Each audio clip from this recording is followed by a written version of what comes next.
Hello అండి, నమస్తే. Welcome back to Swapna's చిన్న ప్రపంచం. ముందుగా మీ అందరికీ వరలక్ష్మి వ్రతం శుభాకాంక్షలు అండి. నేను ఎలా జరుపుకున్నాను అనేది మీకు ఈ వీడియోలో చెప్తున్నాను. ముందుగా వీడియోని తప్పకుండా లైక్ చేసి సబ్స్క్రైబ్ చేసుకోండి. ఈ వీడియోని ఎక్కడ స్కిప్ చేయకుండా చూడండి. చిన్న వీడియోనే పెట్టాను, ఎందుకంటే ఆ రోజు నేను ఫుల్ బిజీగా ఉన్నాను.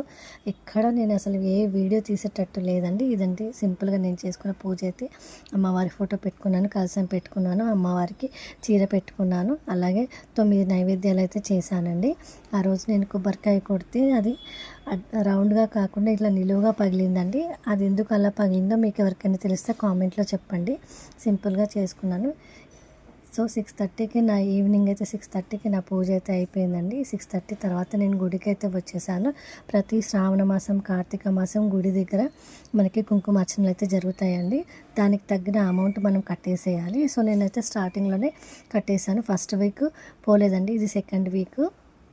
సో ఇలా అందరూ వస్తారండి, లేడీస్ అందరూ వచ్చి అమ్మవారి ముందు కూర్చొని కుంకుమార్చనలు అయితే చేసుకుంటారు. నేను కూడా చేసుకున్నాను. ఇలా నేను ఆల్మోస్ట్ 7-8 ఇయర్స్ నుంచి చేస్తున్నాను. నేను అంతకుముందు వేరే ఇంట్లో ఉండే అక్కడ చేసుకున్నాను అనమాట ఫ్రెండ్స్తోని. ఇదైతే ఇంటి దగ్గరలో ఉన్న టెంపుల్ అండి. సో కుంకుమార్చన అయిపోయింది. తర్వాత లలిత చదువుకున్నాము. లలిత అయిపోయిన తర్వాత మనకి అమ్మవారి దర్శనం అండి. మీ అందరికి కూడా చూపిస్తున్నాను. మహాలక్ష్మి అమ్మవారు అండి. ఆ రోజు శ్రావణ మాసం సందర్భంగా అమ్మవారికి వివిధ ఆభరణాలతోనే అలంకారం అయితే చేశారండి.